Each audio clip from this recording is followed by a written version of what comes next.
ನಮಸ್ತೆ ಎಲ್ಲರಿಗೂ. ಜಗತ್ತಿನ ಎಲ್ಲ ಮಿಸ್ಟೀರಿಯಸ್, ಹಾರರ್ ಹಾಗೂ ಹಿಸ್ಟಾರಿಕಲ್ ಕಥೆಗಳಿಗಾಗಿ ಸ್ವಾಗತ. ಇವತ್ತು ನಾವು ಮಾತಾಡ್ತಿರುವಂಥದ್ದು ನಮ್ಮ ಭೂಮಿಯ ಬಗ್ಗೆ. ನಾನು ಹಿಂದಿನ ಒಂದು ವಿಡಿಯೋದಲ್ಲಿ ಭವಿಷ್ಯ ಮಾಲಿಕ ಬಗ್ಗೆ ಸಂಪೂರ್ಣವಾಗಿ ತಿಳಿಸಿದ್ದೆ. ಇವತ್ತಿನ ವಿಡಿಯೋದಲ್ಲಿ ಕೂಡ ಅಷ್ಟೇ ಒಂದಿಷ್ಟು ಭವಿಷ್ಯ ಮಾಲಿಕ ಬಗ್ಗೆ ಕೂಡ ಮಾತಿರುತ್ತೆ. ಹಾಗೆ ನಮ್ಮ ಭೂಮಿ ಮೇಲೆ ಇವಾಗ ನಡೀತಿರುವಂಥ ಒಂದಿಷ್ಟು ಪ್ರಕ್ರಿಯೆಗಳ ಮೇಲೆ ಕೂಡ ಅಷ್ಟೇ ನಮ್ಮ ಮಾತುಗಳು ಇರುತ್ತೆ. ನಿಮ್ಮೆಲ್ಲರಿಗೂ ಈ ಒಂದು ವಿಡಿಯೋ ಇಷ್ಟ ಆಗ್ಬೋದು. ಇಷ್ಟ ಆದರೆ ವಿಡಿಯೋನ ಲೈಕ್ ಮಾಡಿ, ಹಾಗೆ ಚಾನಲ್ಗೆ ಸಬ್ಸ್ಕ್ರೈಬ್ ಮಾಡಿಲ್ಲ ಅಂದರೆ ಸಬ್ಸ್ಕ್ರೈಬ್ ಮಾಡಿ. ಚಾನಲಲ್ಲಿ ತುಂಬ ವಿಡಿಯೋಸ್ ಬರ್ತಾ ಇದೆ. ಪ್ಲೀಸ್ ನಿಮಗೂ ಕೂಡ ಇಷ್ಟ ಆಗ್ಬೋದು ವಿಡಿಯೋಸ್.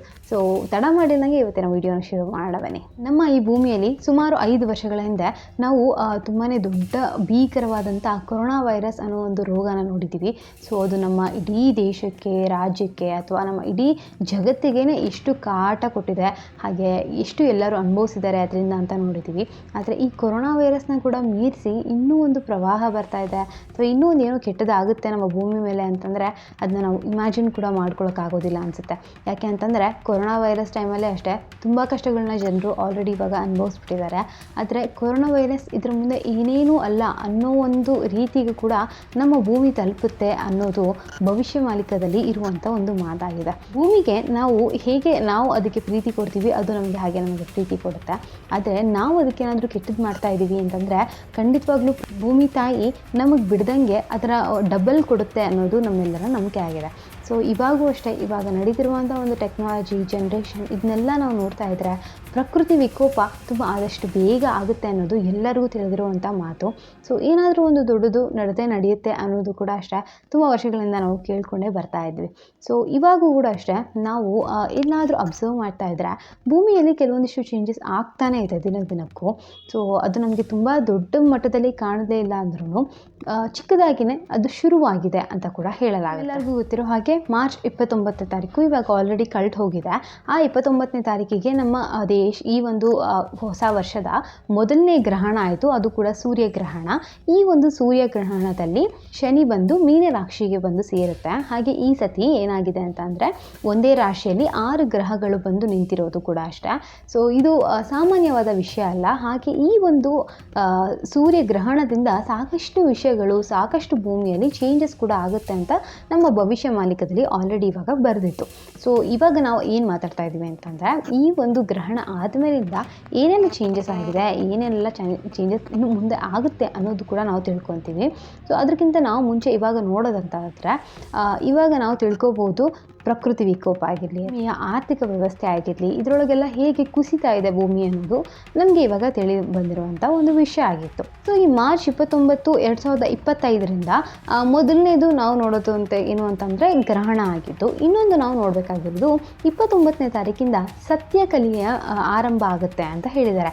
ಈ ಸತ್ಯಕಲಿ ಅಂದರೆ ಏನು ಅಂದರೆ ಸತ್ಯಯುಗ ಮತ್ತು ಕಲಿಯುಗ ಎರಡೂ ಸೇರಿರುತ್ತೆ. ಅಂದರೆ ಕಲಿಯುಗದ ಒಂದು ಮುಗಿತಾ ಬರ್ತಿರುವಂಥ ಒಂದು ದಾರಿ, ಅಂದರೆ ಕಲಿಯುಗದ ಎಂಡಿಂಗ್ ಮತ್ತು ಸತ್ಯಯುಗದ ಬಿಗಿನಿಂಗ್ ಅಂತ ಹೇಳ್ತೀವಿ. ಅಂದರೆ ಸತ್ಯಯುಗ ಶುರು ಆಗ್ತಿರುವಂಥ ಒಂದು ಟೈಮ್ ಇದು. ಇನ್ನೂ ಸತ್ಯಯುಗ ಪೂರ್ತಿಯಾಗಿ ಶುರು ಆಗಿಲ್ಲ, ಆದರೆ ಸತ್ಯಯುಗ ಶುರು ಆಗ್ತಿರೋದಕ್ಕೆ ಮೊದಲನೇ ಹಂತ ಇದು ಅಂತ ಹೇಳ್ತಾರೆ. ಅದಕ್ಕೋಸ್ಕರ ಈಗ ಮಾರ್ಚ್ 29ರಿಂದನೂ ಅಷ್ಟೇ ಸತ್ಯಕಲಿ ಶುರುವಾಗಿದೆ ಅಂತ ಹೇಳ್ತಾರೆ. ಇನ್ನೊಂದೇನು ನಾವು ಭವಿಷ್ಯ ಮಾಲಿಕಲ್ಲಿ ನೋಡ್ಬೋದು ಅಂತಂದರೆ ಭವಿಷ್ಯ ಮಾಲಿಕಲ್ಲಿ ಮೆನ್ಷನ್ ಮಾಡಿರೋದು ಈ 2025 ಏನಿದೆಯಲ್ಲ, ಈ 2025ನ ನಾವು ಪರಿವರ್ತನೆಯ ವರ್ಷ ಅಂತ ಕರಿತೀವಿ. ಅಂದರೆ ಈ ವರ್ಷದಲ್ಲಿ ತುಂಬ ಚೇಂಜಸ್ ಆಗುತ್ತೆ. ಅದಕ್ಕೋಸ್ಕರ ಈ ವರ್ಷನ ನಾವು ಪರಿವರ್ತನೆ ವರ್ಷ ಅಂತ ಕರೆಯೋದು. ಈ ವರ್ಷದಲ್ಲಿ ತುಂಬ ನೆಗೆಟಿವ್ ಥಿಂಗ್ಸ್ ಕೂಡ ಆಗುತ್ತೆ, ತುಂಬ ಪಾಸಿಟಿವ್ ಥಿಂಗ್ಸ್ ಕೂಡ ಆಗುತ್ತೆ. ಎರಡೂ ನಾವು ನೋಡ್ಬೋದು. ಬಟ್ ಇದು ತುಂಬಾ ಚೇಂಜಸ್ ಆಗುವಂಥ ಒಂದು ವರ್ಷ ಆಗಿರುತ್ತೆ. ಇವಾಗ ಈ ನಡೆದಿರುವಂಥ ಗ್ರಹಣ ಅಥವಾ ಸೋಲಾರ್ ಎಕ್ಲಿಪ್ಸ್ ಅಂತ ನಾವೇನು ಕರಿತೀವಿ, ಈ ಒಂದು ಗ್ರಹಣ ನಮ್ಮ ಭಾರತಕ್ಕೆ ಕಾಣಿಸೋದಿಲ್ಲ. ಅಂದರೆ ಭಾರತದಲ್ಲಿ ಇದೇನು ಕಾಣಿಸೋದಿಲ್ಲ ಅಂತ ಆಲ್ರೆಡಿ ಹೇಳಿದ್ದಾರೆ. ಬಟ್ ಇದು ನಾರ್ತನ್ ಹೆಮಿಸ್ಫಿಯರ್ ಅಲ್ಲಿ ಇರುವಂಥ ಒಂದಿಷ್ಟು ದೇಶಗಳಿಗೆ, ಅಂದರೆ ನಾರ್ತ್ ಅಮೇರಿಕಾ, ಆಫ್ರಿಕಾ, ಯುರೋಪ್ ಮತ್ತು ಒಂದಿಷ್ಟು ಪಾರ್ಟ್ಸ್ ಆಫ್ ಏಷ್ಯಾ ಕೂಡ ಅಷ್ಟೇ ಒಂದಿಷ್ಟು ಪ್ಲೇಸಸ್ಗೆ ಕಾಣಿಸುತ್ತೆ ಅಂತ ಹೇಳಿದ್ದಾರೆ. ಇದು ನಮಗೆ ಜಾಸ್ತಿ ಕಾಣಿಸ್ಲಿಲ್ಲ ಅಂದ್ರೂ ಎಫೆಕ್ಟ್ ಮಾತ್ರ ಇಡೀ ಭೂಮಿಗೆ ಆಗುತ್ತೆ. ಸೊ ಇದರೊಳಗೆ ಒಂದಿಷ್ಟು ಎಫೆಕ್ಟ್ಸ್ ನಾವು ನೋಡೋದೇನು ಅಂತಂದರೆ, ಮೊದಲನೇದಾಗಿ ಈ ಒಂದು ಪೊಲಿಟಿಕಲ್ ಪಾರ್ಟೀಸ್ ಇವಾಗ ಏನು ನಡೀತೆ ಇದರೊಳಗೆ ತುಂಬಾ ಕುಸಿತ ಬರುತ್ತೆ ಅಂತ ಹೇಳ್ತಾರೆ. ಅಂದರೆ ಇವಾಗ ನಾವು BJP, ಕಾಂಗ್ರೆಸ್ ಅಂತೆಲ್ಲ ಮಾತಾಡ್ತೀವಿ. ಸೊ ಈ ಎರಡು ಪಾರ್ಟೀಸಲ್ಲೂ ಒಂದಿಷ್ಟು ಜಗಳ ಅಂತೂ ನಡೀತಿರೋದು ನಾರ್ಮಲ್ ಆಗಿರುತ್ತೆ. ಆದರೆ ಈ ಎರಡು ಪಾರ್ಟೀಸ್ ವಿರುದ್ಧನೂ ಜನ ನಿಲ್ತಾರೆ ಅನ್ನೋದು ತುಂಬಾ ಇಲ್ಲಿ ಮೆನ್ಷನ್ ಆಗಿ ಬರ್ತಾ ಇರುವಂಥ ಒಂದು ಮಾತು. ಮೊದಲನೇದಾಗಿನೇ ಪೊಲಿಟಿಕಲ್ ಪಾರ್ಟೀಸ್ ಬೀಳುತ್ತೆ ಅನ್ನೋದು ಭವಿಷ್ಯವಾಣಿಗಳಲ್ಲಿ ಇರುವಂಥದ್ದು. ನಮ್ಗೆ ಇವಾಗ ಆಲ್ರೆಡಿ ಗೊತ್ತಿದೆ ನಮ್ಮ ಒಂದು ಭಾರತದಲ್ಲಿ ಯಾವ ಥರ ಇದೆ ಪೊಲಿಟಿಕ್ಸು, ಸೊ ಯಾವ ಥರ ನಡೀತಾ ಇದೆ, ಜನರಿಗೆ ಇವಾಗ ಆಲ್ರೆಡಿ ಇಷ್ಟ ಆಗ್ತಾ ಇಲ್ಲ, ಅದು ಬೇರೆ ವಿಷಯ. ಆದರೆ ಇಲ್ಲಿರುವ ನಾವು ನೋಡೋದಾದರೆ ಕಂಪ್ಲೀಟಾಗಿ ಒಂದು ಪೊಲಿಟಿಕಲ್ ಪಾರ್ಟೀಸ್ನ ತೆಗೀತಾರೆ, ಜನರಿಂದನೇ ಇದು ಹೋಗುತ್ತೆ ಅನ್ನುವಂಥದ್ದು ತುಂಬಾ ಸದ್ದು ಮಾಡ್ತಾ ಇರುವಂಥದ್ದು. ಹಾಗೆ ವಾರ್ಗಳು ಕೂಡ ಅಷ್ಟೇ. ನಮಗೆ ಗೊತ್ತಿರೋ ಹಾಗೆ ಇವಾಗ ಆಲ್ರೆಡಿ ಉಕ್ರೇನ್ ಮತ್ತು ರಷ್ಯಾ ಈ ವಾರ್ ಅಂತೂ ನಡೀತಾನೆ ಇದೆ. ಇನ್ನು ಇಸ್ರೇಲ್ ಮತ್ತು ಹಮಾಸ್ ವಾರ್ ಆಗಿರಲಿ ಇದು, ಮತ್ತು ಇನ್ನು ಮುಂದಿನ ದಿನಗಳು ಕೂಡ ಅಷ್ಟೇ ಬೇರೆ ಬೇರೆ ವಾರ್ಸ್ ಬರೋದು. ಈ USA ಏನು ಎಲ್ಲ ದೇಶಗಳ ಜೊತೆ ಇವಾಗ ಟ್ರೇಡ್ ವಾರ್ ನಡೆಸ್ತಾ ಇದೆ, ಇದು ಕೂಡ ಜಾಸ್ತಿ ಆಗುವಂಥದ್ದು. ಇದೆಲ್ಲ ತುಂಬಾ ಕಾಣಿಸ್ಕೊಳ್ಳುತ್ತೆ ಅಂತ ಕೂಡ ನಾವು ಮೊದಲನೇ ಹಂತದಲ್ಲಿ ನೋಡ್ಬೋದು. ಇನ್ನೊಂದೇನು ನಾವು ಮೇಯ್ನಾಗಿ ನೋಡ್ತೀವಿ ಅಂತಂದರೆ ಅದು ಜಲಸಂಕಟ ಯಾಕೆ ಅಂತಂದರೆ ಅದು ಯಾವುದೇ ರೀತಿಯಲ್ಲಿ ಕೂಡ ಆಗ್ಬೋದು. ಒಂದು ಡ್ಯಾಮ್ ಕೊಲ್ಯಾಪ್ಸ್ ಆಗೋದ್ರಿಂದ ಆಗ್ಬೋದು, ಅಥವಾ ತುಂಬ ಮಳೆ ಆಗೋದ್ರಿಂದ, ಪ್ರವಾಹ ಆಗೋದ್ರಿಂದ, ಇಲ್ಲ ಅಂದರೆ ಸುನಾಮಿ ಕೂಡ ಇಂದ ಆಗ್ಬೋದು. ಸೊ ಒಟ್ಟಿನಲ್ಲಿ ಜಲಸಂಕಟ ಈ 2025 ಜಾಸ್ತಿ ಇದೆ ಅಂತ ನಾವು ನೋಡ್ಬೋದು. ಸೊ ಏನಿದು ಬರೀ ಕೆಟ್ಟದೇ ಆಗ್ತಾ ಇದೆಯಲ್ಲ 2025 ಅಂತ ಅನಿಸ್ಬೋದು. ಆದರೆ ಈ ಒಂದಿಷ್ಟು ಕೆಟ್ಟದಲ್ಲಿ ಕೂಡ ಅಷ್ಟೇ ಒಳ್ಳೆಯದು ಇದೆ, ಅದನ್ನು ಕೂಡ ನಾವು ನೋಡ್ಬೋದು. ಮೊದಲೇದೇನು ಅಂತಂದ್ರೆ ನಾವು ಹೇಳಿದ ಹಾಗೆ ಇದೊಂದು ಪರಿವರ್ತನೆ ವರ್ಷ ಆಗಿರುತ್ತೆ. ಸೊ ಪರಿವರ್ತನೆಗಳು ಅಂತಂದರೆ ಅದು ಕೆಟ್ಟದಾಗೂ ಇರುತ್ತೆ, ಒಳ್ಳೆಯದಾಗೂ ಇರುತ್ತೆ. ಸೊ ಡೆಫಿನೆಟ್ಲಿ ಒಂದು ಕಡೆ ಕೆಟ್ಟದಾಗ್ತಾ ಇದೆ ಅಂದರೆ ಇನ್ನೊಂದು ಕಡೆ ಒಳ್ಳೇದು ಕೂಡ ಆಗ್ತಾನೇ ಇರುತ್ತೆ. ಸೊ ಈ ಒಂದಿಷ್ಟು ಹೊಸ ಅನುಭವಗಳನ್ನ ನಾವು ಅನುಭವಿಸ್ಬೋದು. ಅದೇ ಒಂದು ಮೇನ್ ಒಳ್ಳೆ ವಿಷಯ ಈ ಒಂದು 2025 ತುಂಬಾ ಚೇಂಜಸ್ನ ನಾವು ನೋಡ್ಬೋದು ಅಂತ ಕೂಡ ಹೇಳ್ಬೋದು. ಹಾಗೆ ಎರಡನೇದೇನು ಅಂತಂದರೆ, ನಾನು ಹೇಳಿದ ಹಾಗೆ ಇವಾಗ ಸತ್ಯ ಕಲಿ ಶುರುವಾಗ್ತಿರೋದ್ರಿಂದ ಮತ್ತೆ ಜನ ತಮ್ಮ ಅಧರ್ಮದ ದಾರಿನ ಬಿಟ್ಟು ಧರ್ಮದ ದಾರಿ ಕಡೆಗೆ ಮತ್ತೆ ನಡೀತಾರೆ, ಅಂದರೆ ಧರ್ಮನ ಪಾಲಿಸೋಕೆ ಶುರು ಮಾಡ್ತಾರೆ ಅಂತ ಕೂಡ ಹೇಳ್ತಾರೆ. ಸೊ ಆ ಕಾರಣದಿಂದ ಇದು ಇನ್ನೊಂದು ತುಂಬ ಮೇಯ್ನಾಗಿ ಒಳ್ಳೆಯದಾಗುವಂಥದ್ದು 2025. ನಾವೀಗ ಆಲ್ರೆಡಿ ನೋಡಿರೋ ಹಾಗೆ ನಮ್ಮ ಕುಂಭಮೇಳ ನಡೆದಿದೆ. ಸೊ ಈಗ ಫೆಬ್ರವರಿಯಲ್ಲಿ ಅದು ಮುಗೀತು, ಆದರೂ ಕೂಡ ಅಷ್ಟೇ ಇನ್ನು ಇದು ನಡೆದಿರುವಂಥದ್ದು ಮಹಾಕುಂಭಮೇಳ. ಬಟ್ ಇನ್ನು ಕುಂಭಮೇಳಗಳು ಇದ್ದಾವೆ. ಅದರಿಂದ ಕೂಡ ಅಷ್ಟೇ ನಾವು ಹೇಳೋ ಹಾಗೆ ಮಹಾಕುಂಭಮೇಳ ಅಂದರೆ ವರ್ಲ್ಡ್ಸ್ ಫಸ್ಟ್ ತುಂಬಾ ದೊಡ್ಡದಾಗಿರುವಂಥ ಹ್ಯುಮ್ಯಾನಿಟಿ ಗ್ಯಾದರಿಂಗ್ ಅಂತ ಹೇಳ್ತೀವಿ. ಯಾಕೆಂದರೆ ಅಷ್ಟು ಜನ ಸೇರಿರುವಂಥದ್ದು ಯಾವುದೇ ಒಂದು ಫಂಕ್ಷನ್ಸಲ್ಲೇ ನಾವು ನೋಡಿರಲ್ಲ. ಸೊ ಯಾವುದೇ ಒಂದು ನಮ್ಮ ಜಗತ್ತಲ್ಲಿ ನಡೆದಿರುವಂಥ ಕಾರ್ಯಗಳಲ್ಲಾಗಿರಲಿ ಅಷ್ಟು ಜನ ಎಲ್ಲೂ ಸೇರೋಕ್ಕೆ ಸಾಧ್ಯನೇ ಇಲ್ಲ.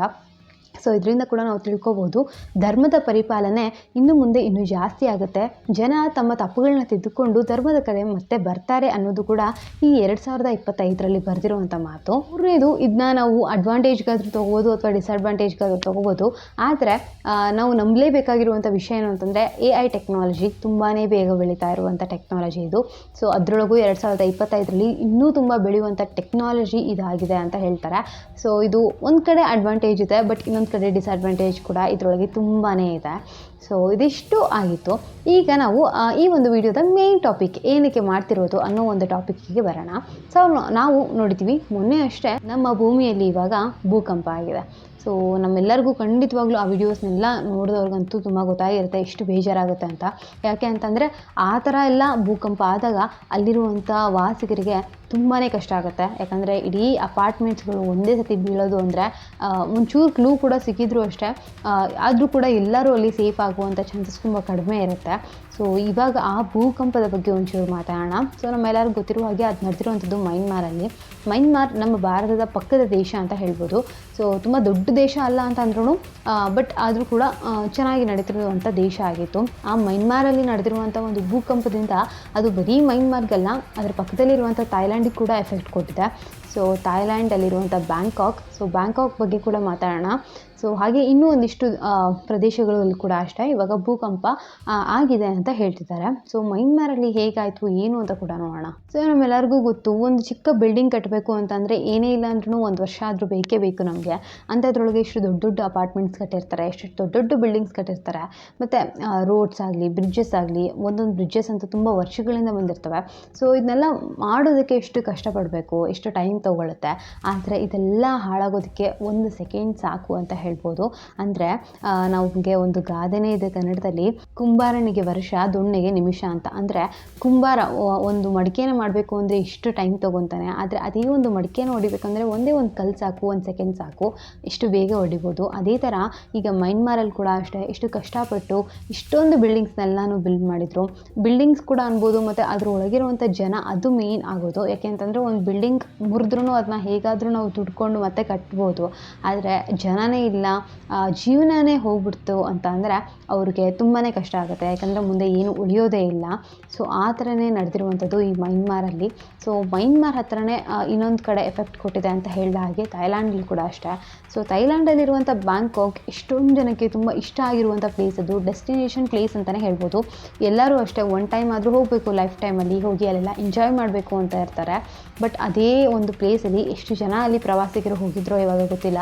ಸೊ ಅಲ್ಲಿ ಎಷ್ಟು ಜನಕ್ಕೆ ಎಫೆಕ್ಟ್ ಆಗಿತ್ತು, ಯಾಕಂದರೆ ಆ ನಂಬರ್ಸ್ ಇನ್ನೂ ಇನ್ಕ್ರೀಸ್ ಆಗ್ತಾಯಿದೆ. ಇನ್ನೂ ಒಂದು ಟೋಟಲ್ ಕೌಂಟ್ ಅಷ್ಟು ಬೇಗ ಇನ್ನೂ ಸಿಗೋದಿಲ್ಲ, ಇನ್ನೂ ಒಂದು ಸ್ವಲ್ಪ ದಿನ ಬೇಕು ಅದಕ್ಕೆ ಪೂರ್ತಿ ಕೌಂಟ್ ಸಿಗೋದಕ್ಕೆ. ಸೊ ಅಲ್ಲಿರುವಂಥ ಬ್ಯಾಂಕಾಕಲ್ಲಿ ಕೂಡ ಅಷ್ಟೇ ಇವಾಗ ಭೂಕಂಪ ಆಗಿದೆ. ಸೊ ಅಷ್ಟು ಜನಕ್ಕೆ ಇವಾಗ ತುಂಬಾ ಅಲ್ಲಿ ಗಾಯಗಳಾಗಿದೆ, ಒಂದಿಷ್ಟು ಜನ ಸಿಗಾಕೊಂಡ್ಬಿಟ್ಟಿದ್ದಾರೆ, ಇನ್ನೊಂದಿಷ್ಟು ಜನ ಆಲ್ರೆಡಿ ಸತ್ತು ಹೋಗಿದ್ದಾರೆ. ಸೊ ಮೊನ್ನೆ ಮೈನ್ಮಾರಲ್ಲಿ ಸುಮಾರು 12 ಗಂಟೆ ಸಮಯ ಆ ಟೈಮಲ್ಲಿ ಇಲ್ಲಿ ಭೂಕಂಪ ಆಗಿರುವಂಥದ್ದು. ಸೊ ಅಲ್ಲೇ ಒಂದು 900 ಕಿಲೋಮೀಟರ್ ದೂರದಲ್ಲಿ ಒಂದು ಬಿಲ್ಡಿಂಗ್ನ ಕಟ್ತಾ ಇದ್ರು. ಅದಿನ್ನು ಅಂಡರ್ ಕನ್ಸ್ಟ್ರಕ್ಷನಲ್ಲಿ ಇದ್ದಂಥ ಬಿಲ್ಡಿಂಗ್. ಅಲ್ಲೆಲ್ಲ ಜನ ಕೂಡ ಇದ್ದರು, ಇಲ್ಲೆಲ್ಲ ವರ್ಕ್ ಮಾಡ್ತಾ ಇದ್ದಂಥವ್ರು. ಬಟ್ ಅವ್ರಿಗೆ ಹೇಗೋ ಒಂಚೂರು ಆ ಭೂಕಂಪ ಆಗೋದಕ್ಕಿಂತ ಮುಂಚೆ ಒಂದು ಸ್ವಲ್ಪ ಲೈಟಾಗಿ ಸ್ಟಾರ್ಟ್ ಆಗುತ್ತೆ, ಒಂದೇ ಸತಿ ಜೋರಾಗಿ ಆಗೋದಿಲ್ಲ ಅದು. ಸೊ ಲೈಟಾಗಿ ಸ್ಟಾರ್ಟ್ ಆಗೋದಾಗ ಅವ್ರಿಗೆ ಅದು ಫೀಲ್ ಆಗಿದೆ, ಅವ್ರು ಅದನ್ನ ಕಂಡು ಹಿಡ್ತಿದ್ದಾರೆ ಈ ಥರ ಭೂಕಂಪ ಆಗ್ತಾ ಇದೆ ಅಂತ. ಅದೇ ಕ್ಷಣ ಅವರು ಹೊರಗಡೆ ಬಂದಿದ್ದಾರೆ. ಸೊ ಎಷ್ಟೊಂದು ಜನ ಅಲ್ಲಿ ಸೇಫ್ ಆದರು ಆ್ಯಕ್ಚುಲಿ. ಬಟ್ ಆದರೂ ಕೂಡ ಅಷ್ಟೇ ಒಂದಿಷ್ಟು ಜನಕ್ಕೆ ಅಲ್ಲಿ ತೊಂದರೆ ಆಯಿತು. ಸೊ ಅದಾದಮೇಲೆ ಅಲ್ಲಿ ಭೂಕಂಪ ನಡೆದಿದೆ. ಭೂಕಂಪ ನಡೆದಿರೋದು 7.7 ಮ್ಯಾಗ್ನಿಟ್ಯೂಡಲ್ಲಿ. ಸೊ ಅದು ಕಡಿಮೆ ಮ್ಯಾಗ್ನಿಟ್ಯೂಡ್ ಖಂಡಿತವಾಗ್ಲೂ ಅಲ್ಲ. ಸೊ ಆ ಮ್ಯಾಗ್ನಿಟ್ಯೂಡಲ್ಲಿ ಅಲ್ಲಿ ಅರ್ಥಕ್ವೇಕ್ ನಡೀತು. ಸೊ ಅದೇ ಸಂದರ್ಭದಲ್ಲಿ ಅಲ್ಲಿ 2 ಸಾವನ್ನಪ್ಪಿದ್ದಾರೆ ಅಂತ ಹೇಳ್ಬೋದು. ಸೊ ಒಂದಿಷ್ಟು ಜನ ಹೊರಗಡೆ ಹೋಗಿ ಸೇಫ್ ಆದರು, ಬಟ್ ಇಬ್ಬರು ಅಲ್ಲೇ ಸ್ಪಾಟಲ್ಲೇ ಡೆತ್ ಆಗಿದೆ ಅವ್ರದ್ದು. ಇನ್ನೂ 40 ಜನ ಪಾಪ ಅವರು ಈ ಕಡೆ ಇನ್ನೂ ಫುಲ್ ಕಂಪ್ಲೀಟಾಗಿ ಸೇಫ್ ಕೂಡ ಆಗಲಿಲ್ಲ. ಆದರೆ ಆ ಒಂದು ಬಿಲ್ಡಿಂಗ್ ಬಿದ್ದ ತಕ್ಷಣ ಆ ಬಿಲ್ಡಿಂಗ್ ಜೊತೆಗೆ ಸಿಗಾಕೊಂಡ್ಬಿಟ್ಟಿದ್ದಾರೆ. ಸೊ ಮಧ್ಯಕ್ಕೆ ಸಿಗಾಕೊಳ್ಳೋದು ಅದು ಇನ್ನೊಂದು ಥರ ನರ್ಕ ಅವರಿಗೆ ಪಾಪ. ಯಾಕೆ ಅಂತಂದರೆ ಈ ಕಡೆ ಜೀವ ಕಂಪ್ಲೀಟಾಗಿ ಉಳಿಸ್ಕೊಳ್ಳೋಕ್ಕೂ ಆಗ್ತಿಲ್ಲ, ಬಿಡೋದಕ್ಕೂ ಆಗ್ತಿಲ್ಲ, ಆ ಥರ ಒಂದು ಕಂಡೀಷನಲ್ಲಿ ಅವ್ರು ಇರ್ತಾರೆ. ಸೊ 40 ಜನ ಅಲ್ಲಿ ಮಧ್ಯಕ್ಕೆ ಸಿಗಾಕೊಂಡಿದ್ದಾರೆ. ಸೊ ಅವ್ರನ್ನೆಲ್ಲ ಕಂಪ್ಲೀಟಾಗಿ ತೆಗೆದು ಎಲ್ಲ ನೀಟಾಗಿ ಅವ್ರಿಗೆ ಹಾಸ್ಪಿಟ್ಲೆಲ್ಲ ವ್ಯವಸ್ಥೆ ಮಾಡ್ತಾ ಇದ್ದಾರೆ ಅವ್ರಿಗಿನ್ನು. ಇನ್ನೊಂದು ಮೈನ್ಮಾರಲ್ಲೇ ನಡೆದಿರುವಂಥ ಒಂದು ಘಟನೆ ಇದೆ, ಅರ್ಥಕ್ವೇಕ್ ಸಮಯದಲ್ಲಿ ಆಗಿರುವಂಥದ್ದು. ಸೊ ಇದು ರೀಲ್ಸಲ್ಲೆಲ್ಲ ತುಂಬಾ ಫೇಮಸ್ ಆಗಿತ್ತು, ತುಂಬ ವೈರಲ್ ಆಗಿರುವಂಥ ರೀಲ್ ಇತ್ತು. ಒಂದು ಬಿಲ್ಡಿಂಗ್, ತುಂಬ ದೊಡ್ಡ ಬಿಲ್ಡಿಂಗ್. ಸೊ ನಮ್ಗೆ ಗೊತ್ತಿರುವ ಹಾಗೆ ಅಪಾರ್ಟ್ಮೆಂಟ್ಸಲ್ಲೆಲ್ಲ ಇವಾಗ ಟಾಪಲ್ಲಿ ಅಂದರೆ ಟಾಪ್ ಫ್ಲೋರ್ಸಲ್ಲಿ ಸ್ವಿಮ್ಮಿಂಗ್ ಪೂಲ್ಸ್ನ ಮಾಡ್ತಿದ್ದಾರೆ. ಸೊ ಆ ಥರ ಅಲ್ಲಿ ಅರ್ಥಕ್ವೇಕ್ ಆದ ಸಂದರ್ಭದಲ್ಲಿ ಮೊದಲು ಕೆಳಗಡೆ ಬಿಲ್ಡಿಂಗಿಂತ ಮುಂಚೆ ಮೇಲ್ಗಡೆ ಇರುವಂಥ ಸ್ವಿಮ್ಮಿಂಗ್ ಪೂಲ್ ಫಸ್ಟ್ ಬ್ರೇಕ್ ಆಗಿದೆ. ಸೊ ಅದು ಹೇಗಾಗ್ಬಿಟ್ಟಿದೆ ಅಂದರೆ ಸ್ವಿಮ್ಮಿಂಗ್ ಪೂಲ್ ಬ್ರೇಕ್ ಆಗಿ ಅದರೊಳಗೆ ಇರುವಂಥ ನೀರು, ಸ್ವಿಮ್ಮಿಂಗ್ ಪೂಲಲ್ಲಿ ಫುಲ್ ನೀರೇನಿರುತ್ತೆ ಅದು ಮೇಲ್ಗಡೆಯಿಂದ ಫುಲ್ಲು ಚಿಮ್ತಾ ಇದೆ, ಕೆಳಗಡೆ ಎಲ್ಲ ಬಿದ್ದು ಹೋಗ್ಬಿಟ್ಟಿದೆ ನೀರು. ಸೊ ಅದು ನೀರು ಬೀಳೋದನ್ನ ನೋಡಿ ಕೆಲವೊಂದಿಷ್ಟು ಜನ ಓಡಿ ಬಂದು ಹೊರಗಡೆ ಸೇಫ್ ಆಗಿದ್ದಾರೆ. ಆದರೂ ಕೂಡ ಎಷ್ಟೊಂದು ಜನ ಅಲ್ಲೂ ಕೂಡ ಸಿಗಾಕೊಂಡಿದ್ದಾರೆ. ತುಂಬ ದೊಡ್ಡ ದೊಡ್ಡ ಅಪಾರ್ಟ್ಮೆಂಟ್ಸ್ ಇರುತ್ತೆ, ಒಂದೇ ಸತಿ ಎಲ್ಲರಿಗೂ ಹೊರಗಡೆ ಬರೋದಕ್ಕೂ ಕೂಡ ಕಷ್ಟ ಆಗುತ್ತೆ. ಸೊ ಅಲ್ಲಿ ತುಂಬ ಒಂದಿಷ್ಟು ಪ್ರಾಬ್ಲಮ್ಸ್ನ ಫೇಸ್ ಮಾಡಿದ್ದಾರೆ ಜನ. ಸೊ ಇದು ನಡೆದಿರುವಂಥದ್ದು ಮೈನ್ಮಾರಲ್ಲಿ ಇರುವಂಥ ಮಂಡಲೆ ಅನ್ನೋ ಒಂದು ಸಿಟಿಯಲ್ಲಿ.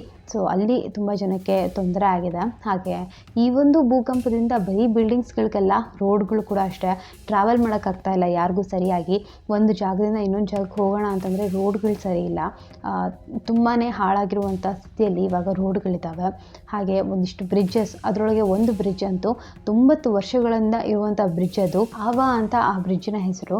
ಸೊ ಆ ಬ್ರಿಡ್ಜ್ ಕೂಡ ಅಷ್ಟೇ ಇವಾಗ ಪೂರ್ತಿಯಾಗಿ ಒಡೆದು ಹೋಗಿ ಭೂಮಿಗೆ ಸೇರಿಬಿಟ್ಟಿದೆ ಅಂತ ಹೇಳ್ಬೋದು. ಸೊ ಅಷ್ಟು ಹಳೇ ಬ್ರಿಡ್ಜ್ ಕೂಡ ಒಡೆದು ಹೋಗಿದೆ ಅಂದರೆ ಸೊ ಯಾವ ಲೆವೆಲ್ಗೆ ಅಲ್ಲಿ ಭೂಕಂಪ ಆಗಿರ್ಬೋದು ಅಂತ ನಾವು ಯೋಚನೆ ಮಾಡ್ಬೋದು.